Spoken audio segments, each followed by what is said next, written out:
जय Hind. Live times आप देख रहे हैं और मैं हूं आपके साथ स्वाति आर्य। स्वागत है आप सभी का बुलेटिन में। बुलेटिन की शुरुआत बड़ी खबर के साथ करेंगे। आतंकी मुजम्मिल उमर और इसी के साथ ही शाहीन को लेकर ये बड़ा खुलासा अल फलाह यूनिवर्सिटी की लैब की जांच में ये खुलासा हुआ है। लैब से केमिकल चोरी करते थे मुजम्मिल, उमर और शाहीन। प्रोजेक्ट्स बनाने के नाम पर लैब से केमिकल की चोरी की जाती थी। लैब से कई केमिकल किट और जो सामान है वो गायब मिले हैं। गाड़ियों में रखकर लैब का सामान बाहर ये ले जाते थे। आतंकियों से चोरी किए गए केमिकल्स के बारे में पूछताछ जारी है। तो बड़ी जानकारी, बड़ा खुलासा इस पूरे मामले में सामने निकल कर आया है। तो आतंकी मुजम्मिल, उमर और शाहीन को लेकर ये बड़ा खुलासा अल फलाह यूनिवर्सिटी की लैब की जांच से ये खुलासा हुआ है। लैब से केमिकल चोरी करते थे ये तीनों ही। प्रोजेक्ट्स बनाने के नाम पर लैब से केमिकल की चोरी की जाती थी। लैब से कई केमिकल किट और सामान जो है वो गायब मिले हैं। तो बड़ी खबर, तो लैब से कई केमिकल किट और सामान जो है वो गायब मिले हैं। बड़ी जानकारी इन तीनों को ही लेकर सामने निकल कर आ रही है। गाड़ियों में रखकर लैब का सामान बाहर ये तीनों जो थे वो लेकर जाते थे, ये भी सामने निकल कर आया है। तो चोरी किए गए केमिकल्स के बारे में पूछताछ भी जारी है। तो लैब से कई केमिकल किट और सामान गायब मिले हैं। अल फलाह यूनिवर्सिटी में आपको बता दें तो जांच के घेरे में शुरुआत से ही और उसके बाद से ही वहां पर छानबीन की जा रही है और उसी में ये खुलासा हुआ है। चोरी किए गए केमिकल्स के बारे में लगातार पूछताछ जारी है। अब बताया जा रहा है कि ये तीनों ही लैब से केमिकल्स की चोरी करते थे। तो प्रशांत त्रिपाठी अल फलाह यूनिवर्सिटी से हमारे साथ लाइव जुड़ चुके हैं। सीधा रुख उनका करेंगे, जानकारी लेंगे क्या कुछ अपडेट है उनके पास। प्रशांत, ये बहुत बड़ा खुलासा है इन तीनों को ही लेकर। आतंकी मुजम्मिल, उमर और शाहीन, जिनको लेकर ये जानकारी आई है कि लैब से केमिकल चोरी इनकी तरफ से की जाती थी। प्रोजेक्ट्स बनाने के नाम पर ये चोरी करते थे केमिकल की लैब से। बिल्कुल, देखिए ये पिछले कई वर्षों से लगातार इस तरह से काम कर रहे थे और चूंकि प्लानिंग के साथ ये पूरा इनका नेटवर्क खड़ा हो रहा था, तो ऐसे में ये लोग क्या करते थे कि जो स्टूडेंट्स थे उनको आउटडोर ले जाने के नाम पे और ज़्यादा केमिकल्स खर्च होने के नाम पे पहले यूनिवर्सिटी से मंगाते भी थे और यूनिवर्सिटी में आने के बाद से स्टूडेंट्स को प्रैक्टिकल के लिए तो नहीं देते थे, लेकिन वो जो केमिकल्स होते थे उन केमिकल्स का खुद ही इस्तेमाल करते थे। अब जाहिर है जब कल स्वास्थ्य डिपार्टमेंट की टीम जो है आई लैब की, उसने जांच पड़ताल की तो पाया कि पिछले 2 वर्षों में कितने केमिकल्स, किस किस टाइप के केमिकल्स लाए गए हैं और किन किन केमिकल्स का उपयोग हुआ है। जाहिर है जिस तरह से आया है कि अमोनियम नाइट्रेट के साथ बहुत सारे अलग अलग केमिकल्स मिला के विस्फोटक तैयार किए गए थे, तो ऐसे में माना जाता है कि उमर को महारत हासिल थी और जाहिर है उमर के अलावा जो डॉक्टर शाहीन है वो भी इस काम को अच्छी तरह जानती थी। हालांकि जो डॉक्टर मुजम्मिल है वो तो सर्जन था, वो बहुत केमिकल्स को चूज नहीं कर सकता था, लेकिन उमर इस काम में माहिर माना जाता था और उमर ने ही इस पूरे केमिकल्स को चुना और केमिकल्स को कहाँ भेजना है, कहाँ पे उनको मिश्रित करना है अमोनियम नाइट्रेट के साथ। तो जाहिर है ये सब प्रक्रिया पिछले 2 वर्षों से चल रही थी, जिसका अब खुलासा हुआ है। अब देखना ये होगा कि अल फलाह यूनिवर्सिटी क्या वाकई इतनी इनोसेंट थी जिसको ये पता ही नहीं चला कि उसके वहां इतनी बड़ी तादाद में केमिकल्स आ रहे हैं। उन केमिकल्स को गाड़ियों में रख के जो लोग गायब करने वाले हैं वो गायब भी कर दे रहे हैं, उसका इस्तेमाल भी प्रॉपर नहीं हो पा रहा है। तो जाहिर है इन सारी बातों को लेके अब जो एनआईए है वो जो शाहीन, डॉक्टर शाहीन है और जो मुजम्मिल है उनको आमने सामने बिठा रहे हैं और उनसे पूछताछ कर रहे हैं कि कब कब कितना कितना केमिकल चुराया, कहाँ पे ले जाकर मिक्सर ग्राइंडर से मिक्स किया रसायनों को। जो पकड़ा गया है 29 किलो विस्फोटक, उसके अलावा भी क्या बड़ी तादाद में तुम लोगों ने जो विस्फोटक है उसको बनाया है। तो ये तमाम सवालात हैं जिनके जवाब एनआईए ले रही है और जाहिर है जो परतें खुल रही हैं वो चौंकाने वाली हैं और सब लोग इस बात को सोच रहे हैं कि कितने लंबे अरसे से ये पूरा जो साजिश है उसको रचा जा रहा था और कैसे उसका इम्प्लीमेंटेशन होना था। तो आप समझ सकती हैं कि कितनी गहराई से ये पूरी साजिश रची गई थी। स्वाति, कितनी गहराई से और कितने लंबे वक्त से और कितनी बड़ी प्लानिंग थी। जिस तरह से प्रशांत जांच आगे बढ़ रही है, ये अलग अलग नए और बड़े बड़े खुलासे सामने निकल कर आए हैं। यानी कि अभी तो और भी कई परतें होंगी जो खुलनी बाकी होंगी तमाम चीजों को लेकर, और किन लोगों की इसमें इन्वॉल्वमेंट थी ये भी अभी सामने आना बाकी है।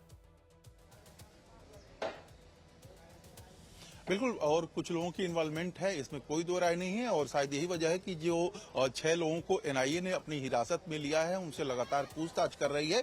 सुनने में यह भी आ रहा है कि 10 से 12 ऐसे लोग हैं जिस दिन दिल्ली का ब्लास्ट हुआ था उसके बाद से ही मोबाइल बंद करके गायब भी हैं। तो अब उन तक पहुंचना एक बड़ा चैलेंज है और जाहिर है एनआईए उन तक पहुंचने के लिए लगातार ये जो आरोपी हैं उनसे पूछताछ कर रही है। इसके अलावा कुछ ऐसे डॉक्टर्स और कर्मचारी भी हैं जो अल-फलाह यूनिवर्सिटी के हैं, उनसे भी पूछताछ की जा रही है कि क्या आपका इन्वॉल्वमेंट था, किस तरह से अटैचमेंट जो मुजम्मिल और उमर के साथ आपका था। तो ये तमाम सवालात हैं जिनके जवाब जो है वो लगातार लेने की कोशिश की जा रही है, परतें जो हैं उखाड़ने की कोशिश की जा रही है, ताकि इस पूरी साजिश में इतने लंबे अरसे से बाकी जो और लोग भी अटैच्ड हों, जो स्लीपर सेल्स के नाम पे अटैच हों, उनको भी बेनकाब किया जाए और सबके सामने उनका चेहरा लाया जा सके। लेकिन प्रशांत, बड़ी बात है क्योंकि अगर ये लैब्स में इनकी तरफ से रेगुलर बेसिस पर हो रहा था तो क्या मैनेजमेंट को इसकी खबर नहीं लगी, भनक नहीं लगी? क्या कभी इनसे पूछा नहीं गया? ये भी कहीं ना कहीं अब सवाल लगातार अब उठता हुआ नजर आ रहा है। बिल्कुल वही सवाल उठ रहा है और इसी का जवाब लेने के लिए एनआईए जो है वो मुजम्मिल को और शाहीन को आमने सामने कराएगी और पूछेगी कि जो केमिकल्स आते थे वो मैनेजमेंट की जानकारी में था या नहीं था। जो स्टूडेंट्स थे उनको आप लोग कैसे उनके जो वर्क्स होते थे वो करवा पाते थे बगैर केमिकल्स के। तो आप समझ सकती हैं कि ये तमाम सवालात हैं जिनके जवाब लेने के लिए जो एनआईए है वो आमने सामने करवाएगी मुजम्मिल को और शाहीन को और उनसे पूछेगी कि केमिकल्स का इस्तेमाल कहाँ कहाँ पे किया आपने, मिक्सिंग कहाँ कहाँ पे ले जाके किया आपने। ये तमाम सवालात हैं जो जिसके जवाब आने बाकी हैं और जाहिर है जो सोर्सेस हैं वो बता रहे हैं कि इसी यूनिवर्सिटी के 15 नंबर रूम में जहाँ पे मुजम्मिल रहा करता था, मैक्सिमम वहीं पे मिक्सिंग का काम करता था। और उसके बाद से जब वो पकड़ा गया था तो उसके थोड़े दिन पहले ही उसने अपने ड्राइवर को ये कह के उस मिक्सर को दे दिया था कि अपनी बहन की शादी में दे देना। तो समझ सकते हैं कि कितनी होशियारी से पूरे कारनामे को अंजाम देने के बाद से सबूतों को मिटाने का भी काम किया गया था मुजम्मिल की तरफ से, शाहीन की तरफ से। तो जाहिर है इन सारे परतों को उखाड़ने का काम जो है इस समय एनआईए कर रही है और एनआईए की जांच जैसे जैसे आगे बढ़ रही है, जैसा कि आज हमने बताया कि किस तरह से केमिकल्स लगातार गायब होते थे,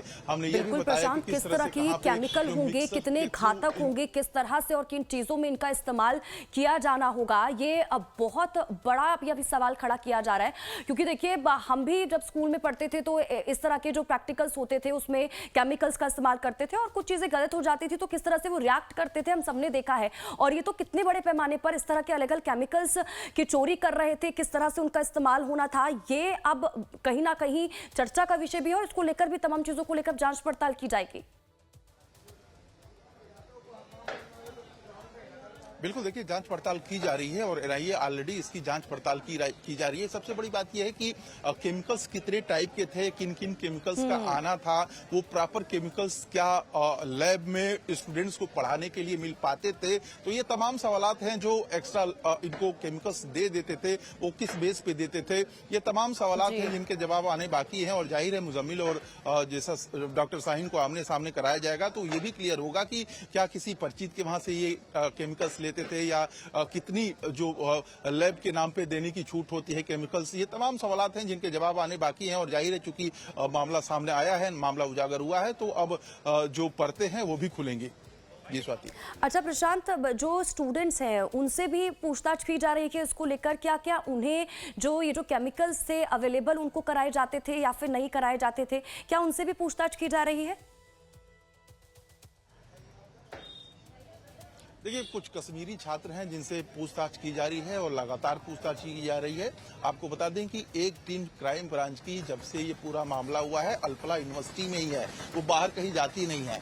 इस बीच आपकी यूपी की तरफ से एटीएस की टीम लगातार आती रहती है, जम्मू कश्मीर की जो पुलिस है वो आती रहती है, यहाँ पे दिल्ली पुलिस की स्पेशल सेल की टीम और क्राइम ब्रांच की टीम ये आती रहती है और जिसने जो सेक्शंस में एफआईआर दर्ज किए हैं उसकी वो इंक्वायरी करते रहते हैं। तो बहरहाल जो एफआईआर क्राइम ब्रांच दिल्ली की तरफ से किया गया था, आपने देखा था कि एक मामले को जो साजिश रचने का मामला है उसको लेके अल्फला यूनिवर्सिटी के जो डायरेक्टर हैं उनसे पूछताछ होगी और कभी भी पूछताछ हो सकती है। लेकिन जो उसने दूसरा मामला दर्ज किया था उसको ईडी के हवाले कर दिया गया था। ईडी ने जब इस पूरे मामले की जांच की थी तो पाया था कि यूनिवर्सिटी में किस तरह से आर्थिक मामलों को लेकर गड़बड़ी की गई है और शायद यही वजह थी कि 480 करोड़ रुपए जो बैंक में था अल्फला यूनिवर्सिटी के उसके डायरेक्टर के, ठीक है उसको प्रशांत, फ्रीज कर दिया गया था। बहुत बहुत शुक्रिया इन तमाम जानकारी के लिए। हमारे साथ जुड़ने के लिए आप नजर बनाए रखिए, आपसे आगे भी जुड़ेंगे, अपडेट्स लेते रहेंगे।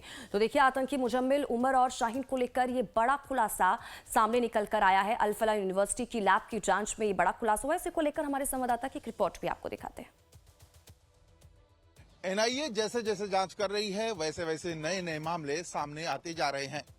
ताजा खुलासा यह हुआ है कि डॉक्टर मुजम्मिल, शाहीन और उमर केमिकल्स अल्फला यूनिवर्सिटी के लैब से चोरी किया करते थे। दरअसल जब इस बात की जांच हुई कि कितने केमिकल्स यूनिवर्सिटीज में प्रैक्टिस के बच्चों के प्रैक्टिस के लिए आए हैं और कितने बचे हैं, जब पिछले 1 साल के पूरे रिकॉर्ड को खंगाला गया तो पाया गया कि बड़ी तादाद में जो केमिकल्स हैं वो गायब हैं।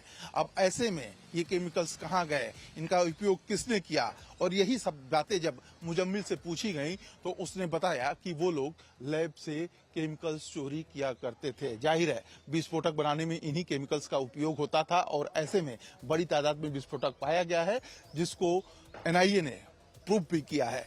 अब ऐसे में एक बात और साबित होती है कि लैब से क्या केमिकल्स गायब होता था तो बाकी लोगों को पता नहीं चला। कैमरामैन राजू चौहान के साथ में Prashant Tripathi, Live Times, Alfalah university, Faridabad. और वहीं आपको बता दें कि दिल्ली ब्लास्ट केस की साजिश पर बड़ा खुलासा हुआ है। जैश के सरगना कश्मीर के तमाम अस्पतालों को हथियारों का ठिकाना बनाने की तैयारी में थे।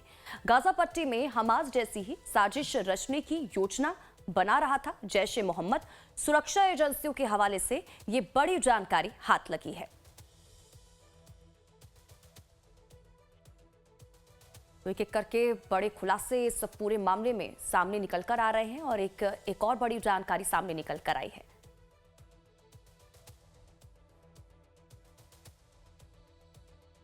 और वहीं लाल किला ब्लास्ट से जुड़ी एक और बड़ी जानकारी आप तक पहुंचाते हैं। गिरफ्तार आतंकी जसीर बिलाल वानी ने एनआईए कोर्ट में एप्लीकेशन दी है जिसमें एनआईए हेडक्वार्टर में अपने वकील से मिलने की इजाजत मांगी है। इस एप्लीकेशन पर आज पटियाला हाउस की एनआईए कोर्ट में सुनवाई होगी। जसीर बिलाल वानी आतंकी उमर उल नबी का एक्टिव को कॉन्स्पिरेटर है।